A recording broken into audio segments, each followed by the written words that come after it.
Buenos días, soy Pao Ugaz.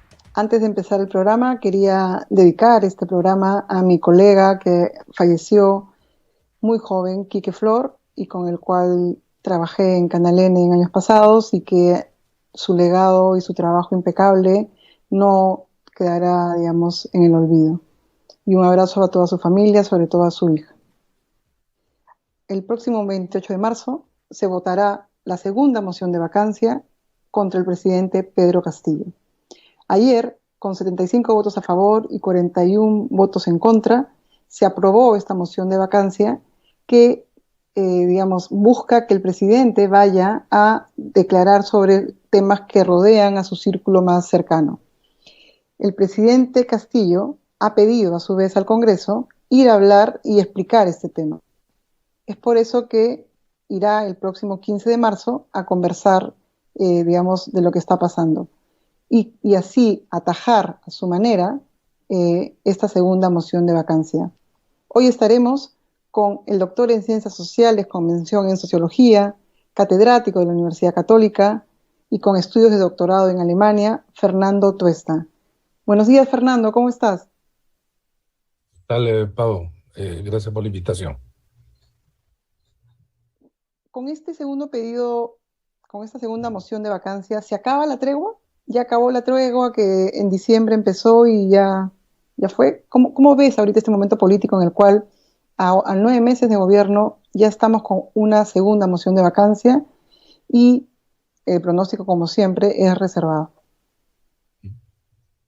Bueno, creo que tregua no hubo, o en todo caso, más allá de la voluntad del gobierno y de la oposición, porque pensaban que esto se les iba a ir de las manos, circunstancias que ya conocemos han acelerado este nuevo encuentro, este nuevo enfrentamiento.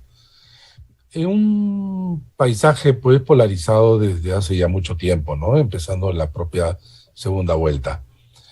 Eh, en relación propiamente al tema de la vacancia, personalmente y otros hemos repetido de manera reiterada que esta es una desnaturalización de la norma, que tan solo se requiere sumar votos y el contenido siempre se va a dar, ¿no?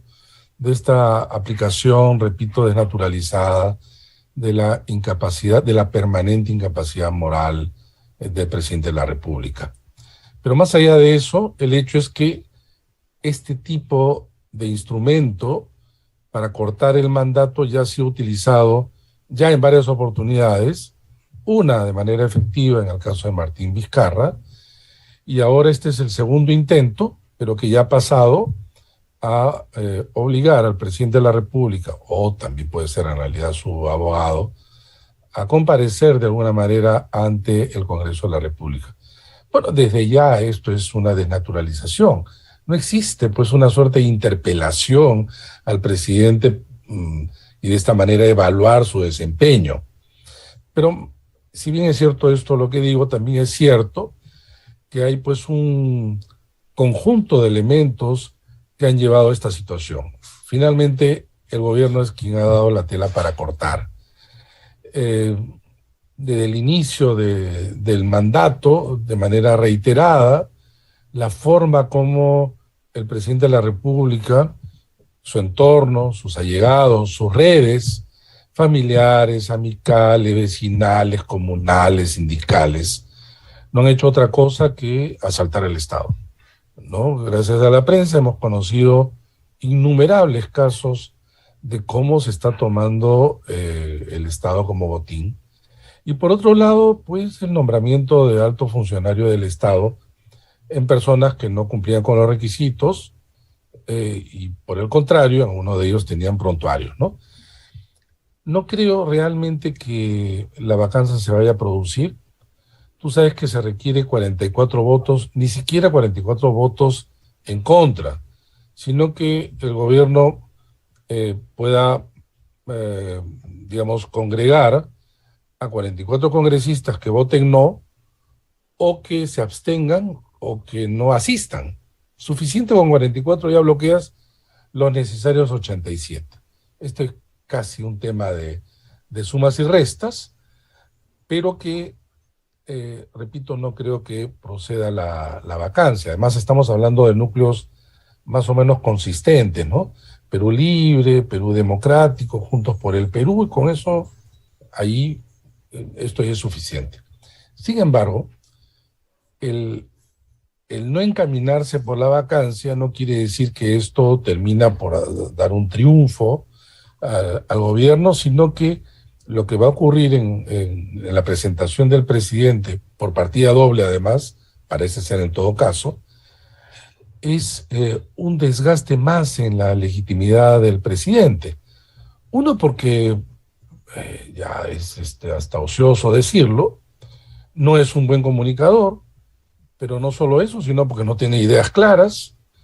Eso se va a notar en estas presentaciones, más allá de lo que pueda leer en un texto, pero por otro lado, porque claramente, y así ha sido en estos días, que estamos delante de un gobierno, pues, en donde encubre cosas, actos, digamos, sombríos, la transparencia no existe, y no existe porque si es que se pudiera ver, se observaría más de lo que ya tenemos. Es decir, procedimientos, eh, estas entregas de obras allí donde los requisitos no se cumplían. En fin, yo creo que el gobierno sigue en un camino en donde se observa una erosión extrema, tremenda, de la legitimidad de la poco que ya le queda al presidente de la República. Ese es en el lado del Ejecutivo, pero también la legitimidad del Congreso también está en entredicho, porque creo que nunca ha sido tan claro que más que partidos, cada uno defiende intereses clientelares, ¿no es cierto? Y se Sí, vio sí. en la votación de la votación de confianza al gabinete de Aníbal Torres, como bien tú señalaste en un artículo, es digamos, el pragmatismo llevado por un lado del Ejecutivo en un gabinete pragmático, pero por el otro lado el Congreso defendiendo su permanencia y sus clientes, ¿no? El, ¿Cuánto daño Sí, le hace ahorita la pérdida de legitimidad a la vez del Ejecutivo y el Legislativo a nuestra ya precaria democracia? mucho, porque como bien lo has recordado, acá no es solo el tema del Ejecutivo, sino el tema del Parlamento. El Parlamento, cuya calidad evidentemente es de las más bajas que hemos tenido, bueno, esto es lo que estoy diciendo, casi lo repetimos cada 5 años, pero en realidad cada vez es peor, ¿no? Es como si no tuviéramos fondo. Eh, y esta calidad no tiene que venir, no tiene que ver solo con gente inexperta, sino que haciendo uso del cargo, en realidad ahí se tramitan, procesan una serie de normas, solicitudes, canalizaciones de intereses informales, cuando no casi frontera con lo delictivo. Es un Congreso donde los líderes de ahora, o las cabezas más visibles, eh, son poco aglutinadores de una manera no sé, pues, ciertas visiones del país que pudieran ser alternativas al gobierno, ¿no? Muy por el contrario, salvo contadas excepciones de muy baja calidad y que no le hace bien, indudablemente, al Congreso, sin ir muy lejos. Hace unos días, el Congreso de la República ha aprobado una serie de modificaciones de cara a las elecciones de octubre y noviembre del próximo año. Por ejemplo, un claro ejemplo de este intercambio de favores, ¿no? ¿Qué se ha obtenido? No solamente que algunos partidos puedan permitírseles, si es que esto termina en ley, en que entreguen los padrones de sus afiliados cuando ya el fin del límite fue a finales de enero, poniendo en riesgo el propio proceso electoral, porque un cronograma electoral no es pues cualquier cosa, ¿no? Son etapas precursivas, todos con plazos muy perentorios, pero por otro lado, entre esas modificaciones resulta que ahora un movimiento regional, por ejemplo, que se le exigía que deba participar en la elección regional, pero además en un número de elecciones municipales, provinciales y distritales, es decir, una exigencia de la ley, porque de lo contrario perdían la inscripción, ahora resulta que no se va a aplicar.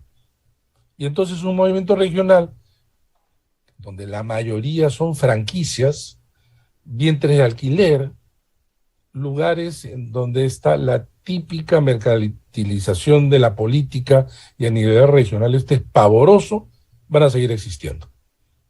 Porque basta que pongas candidatos en un distrito, ¿no? Además, la mayoría de estos tienen pues dueños, no tienen miembros ni militantes, tienen dueños, tienen franquicias y comienzan a ofertar, ¿no? Porque hay mucha gente que quiere candidatear cada vez más. Hay un desincentivo por la gente que quiere hacer bien las cosas para retirarse. Hay un incentivo para el ingreso pues, de políticos aventureros, informales, tramitadores de intereses subalternos de todo tipo. Van a estar allí y van a mantener la inscripción. Y van a mantener la inscripción. Entonces, tú haces una mirada rápida de quiénes son los candidatos, han pasado de un lado a otro, los probables candidatos, ¿no? La mayoría de ellos, o muchos de ellos, no mayoría, muchos de ellos, todavía no están inscritos, por lo menos los potenciales, ya, pues tienen muchos de ellos cuestionamientos, ¿no? Y terminan, como ha ocurrido, varios gobernadores, alcaldes, provinciales, distritales, siendo cuestionados, cuando no hasta procesados, como el gobernador de Arequipa, que es uno de los casos más prominentes, ¿no? Es la degradación de la política, en donde el Parlamento ha jugado y está jugando un papel pues fundamental, ¿no? Lamentablemente en ese sentido. Pero es un futuro absolutamente negro, porque no hay oferta política buena. No hay una mínima reforma política, sino una contrarreforma, y a su vez totalmente otra gente que no quiere postular porque sabe que es una moledora de carne. O sea, ¿cuál es el futuro? Es peor que la pandemia y la guerra, Fernando, dame una luz. Es lo que quisiera yo darme para empezar. Es que una cosa es lo que nosotros quisiéramos que sean las cosas, pues, ¿no? Y otra cosa es quienes juegan un papel para que las cosas sigan así o en determinado sentido. El gobierno ya hemos visto, el Parlamento ya hemos visto, pero la ciudadanía, ¿no? La sociedad civil, los medios de comunicación en general, los líderes en determinados sectores, no tienen ni la voluntad o la fuerza todavía para imponer cosas, ¿no? Mientras eso suceda, esto va a ser un conflicto entre poderes y donde realmente la gente no quiere a ninguno de ellos. O sea, el tema de la baja representatividad, el tema de la permanencia de estos representantes en realidad es vista por la mayoría con desagrado, ¿no? Rechazo. Es un porcentaje alto, estamos hablando de 3 de cada 4 peruanos no los quieren. Claro, estos representantes son producto de nuestra elección.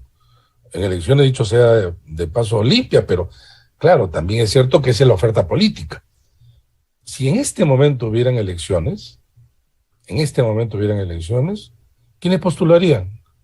Los miembros de los 10 partidos, 11 partidos que tienen representación en el Congreso. Y la mayoría de ellos incorporan acaso calidades distintas, mejores de lo que ahora tenemos.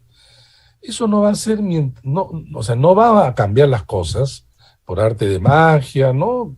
Por un hecho así insólito, sorpresivo, no sé, pues, sino que tienen que haber algunas cosas mínimas, ¿no? Que pudieran crear la posibilidad de escenarios mejores. Tú lo has dicho, ampliar la oferta política electoral. Y 2, reforma política. Entonces, si las cosas que por lo menos propusimos en la Comisión de Alto Nivel para la Reforma Política, que se aprobaron pocas, y si esas pocas, cuando se van a aplicar, no lo hacen, elecciones primarias, ahora, por ejemplo, cancelación de partidos, vamos a tener más de lo mismo. Y de acá no vamos a tener elecciones hasta el 2026, que van a haber elecciones presidenciales, parlamentarias, regionales y municipales, todo junto. Pero 4 años en donde vamos a tener estos representantes, ¿no? evidentemente el horizonte no pinta bien, no pinta para nada bien, y este es el resultado también de nuestra responsabilidad como ciudadanos. Como ciudadanos, por no exigir cambios ante el Congreso, por no elegir mejores representantes del Congreso, Por ser o sea, digamos, permisivos. por ser permisivos a esta, digamos, a la corrupción, bueno, y a todas a que no hayan una valla más alta a la gente que se escoge, ¿no? O sea, yo creo que ahorita hemos acumulado 30 años de regreso a la democracia sin haber hecho la tarea desde distintas áreas, ¿no? Duda, y además, ¿sabes qué? Creyendo que, por ejemplo, por muchos años, como la economía era boyante, ¿no? Con el que se hablaba tanto del crecimiento, etcétera, la política podía ir, bueno, no bien, pero no era un peso que detenía, ¿no? Muy por el contrario, ¿no? Lo que hemos estado discutiendo, este tema, decíamos, esto no solamente va a empeorar, sino va a tener impacto luego en, sobre todo, los beneficios de los momentos de la economía, ¿no? Y esto lo estamos viendo. Y es difícil, pues, revertir, ¿no? No es fácil para nada. Hemos sido permisivos, por ejemplo, hasta con el propio presidente de la República, ¿no? Que muchas veces se dice, ¿no? Y él utiliza este recurso maniqueo, ¿no? Del origen, ¿no? El origen sí sirvió para un tipo de representación simbólica, pero el origen no sirve para ser excusa para lo que se está haciendo en el gobierno, ¿no? Ujú. Entonces, un presidente pues que no da cuenta cuando se habla de corrupción de nada, simplemente que dice que lucha por la corrupción, un presidente que no sabe lo que ocurre en su entorno, un presidente que va a una casa en donde se deciden cosas y no sabe qué ocurre antes ni después, ni en qué piso, ni en qué lugar de la casa, la residencia aquella. O sea, eso no necesitas tener mucha experiencia, ¿no? Hay veces solamente sentido común, pero este es el sentido que no se ¿Cuánto, tiene.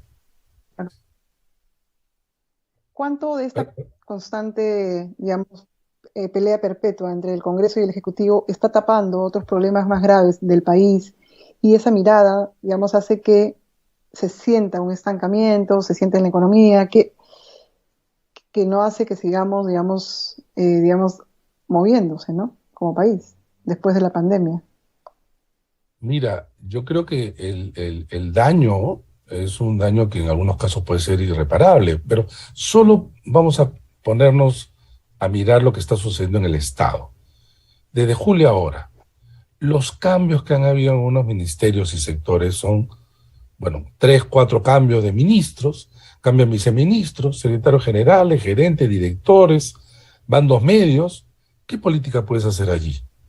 En algunos casos no es solamente cambios, sino cambios con personas que están haciendo malas cosas, como Ujú. ocurre con salud, como está impactando ahora que los niños están ingresando y adolescentes de nuevo a clases, lo que no se hizo, lo que se hizo mal, o sea, ¿cuánto impacto? No tenemos, por ejemplo, estudios todavía, y espero que en un momento se haga, claro, del costo que esto significa, ¿no? ¿Cuáles son los costos, incluso económicos, de todo esto?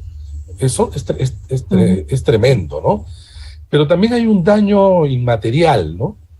Que es el daño efectivamente al sistema político, al sistema democrático, porque ha habido también un maniqueo, eh, no hay una cultura política democrática. Quien no está a favor tuyo en realidad es un comunista, caviar, terrorista, senderista, se apropian de determinados términos, símbolos, palabras como para, en realidad, si tú te das cuenta, sobre todo en los extremos, es que el otro no exista, que en realidad la democracia es algo así como somos iguales, pero en un sentido de que pensamos exactamente igual, ¿no? Y la democracia no es consenso, la democracia también es pluralidad sobre todo, ¿no? Y de allí, ¿no? De la discusión, se sacan mejor las cosas, pero esto, claro, en teoría. en el Perú hemos seguido, lamentablemente, y empeorando esta cultura del aniquilamiento del otro, ¿no? Esta tan repentida Claro, frase que hasta el cansancio, bueno, pero que lamentablemente la realidad lo muestra de manera tan cruda. claro, no solo eso, sino que es multiplicarte por cero, ¿no? Que es multiplicarte por cero y ya no hay debate, ¿no? No hay debate. Y además, una de las cosas que acabas de decir, y esas palabras ya perdieron valor, digamos, porque repiten que este gobierno es comunista y realmente, bueno, siguiendo, hoy se han cumplido 139 años de la muerte de Karl Marx, creo que no lo reconocería ni mínimamente de centro derecha, más o menos, ¿no? Entonces, todo ha perdido, digamos, las palabras han perdido sentido, ¿no?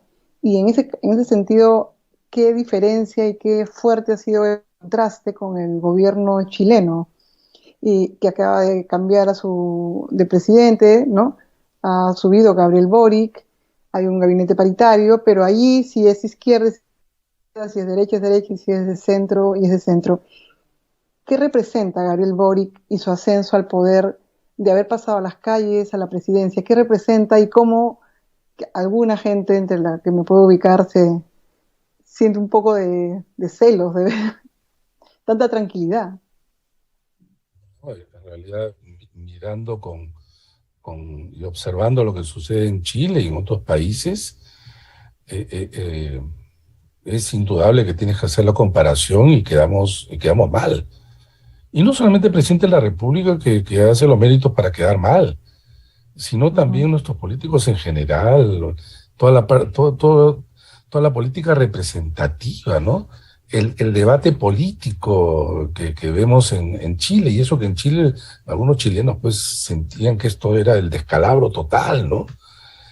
Pero Chile, claro, tiene una tradición también y una historia, pese a que tuvo una de las dictaduras más terribles, sangrientas como la de Pinochet, ha tenido pues una historia, para empezar, de partidos sólidos, ¿no? Que obviamente ahora muy venidos a menos, pero los partidos canalizaban intereses, digamos, limitaban y tenían fronteras claras, y por lo tanto era un discurso más programático. Había una cultura política también democrática, como lo que estamos viendo. Al expresidente Piñera, a Boric, en sus discursos son discursos de otro tipo, ¿no?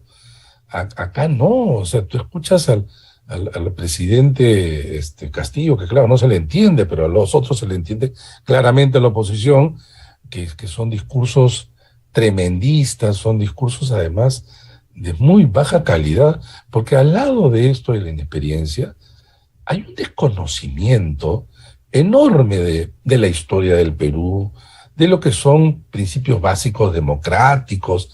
Cualquier cosa hablan de equilibrio de poderes, hablan, por ejemplo, de vacancia, pero luego dice, nos quieren cerrar el Congreso, ¿no? En todos los sistemas de equilibrio de poderes, sistemas democráticos, cada poder evidentemente se defiende y de alguna manera ataca, pero tienen la misma cantidad, digamos, de municiones y de armas del mismo nivel. Entonces acá quieres algo así como, yo ataco, pero no quiero que me ataquen, ¿no? Mm. Este es un juego realmente infantil, pero lamentablemente en el Perú es un juego infantil en un diseño institucional en donde le entregas a los niños pues armas letales, ¿no? Disolución del Claro, porque además, Congreso. hablando de imágenes, tenemos la imagen de que el presidente del Congreso, del Senado, recibe al expresidente Sebastián Piñera y lo despide, le dan los honores del caso. En el caso nuestro, María del Carmen Alba dejó en la puerta a Francisco Sagasti, no lo dejó entrar, tenía un discurso preparado, tampoco lo dejó decir. O sea, digamos, las formas no solo no se respetan, sino que se atropellan todo lo que se pueda y cada uno es como jugar en el recreo del colegio, ¿no? No estamos No, hablando de sí, de políticos acuerdo. grandes, puros Estoy de niños. acuerdo, de acuerdo. Y además porque para eso siempre utilizan pues la leyada, ¿no? El informe chiquito de los constitucionalistas contratados por derecho, por honorarios, que siempre van a escribir lo que quiere la mesa directiva o la presidenta o el presidente, se pierde todo sentido, ¿no? Incluso estaban dispuestos a ver si es que no le daban pase para que hable el presidente de la República, cuando en realidad en casi todos los sistemas políticos el gobernante, quien en realidad es o el jefe de gobierno, se presenta ante el Parlamento, ¿no? Y no es que si el otro le tiene que aceptar, entonces tratan de leer, en fin, ya hemos visto las formas interpretativas que tiene el Congreso. Y por otro lado, evidentemente, un gobierno, pues, lleno de sombras, ¿no?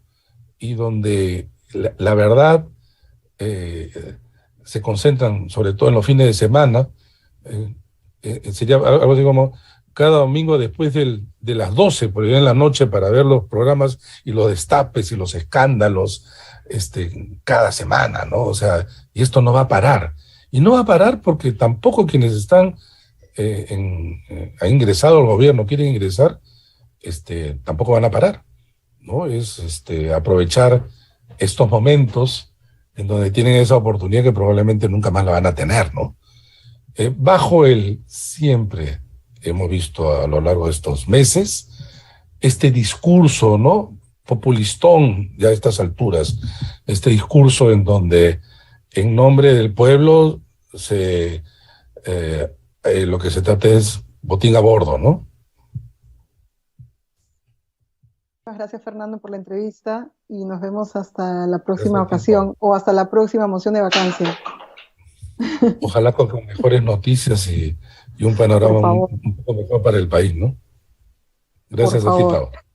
Por favor. Muchas gracias por todo. Hasta la próxima. Chao. Nos vemos. Hasta la próxima. Y con usted será hasta mañana.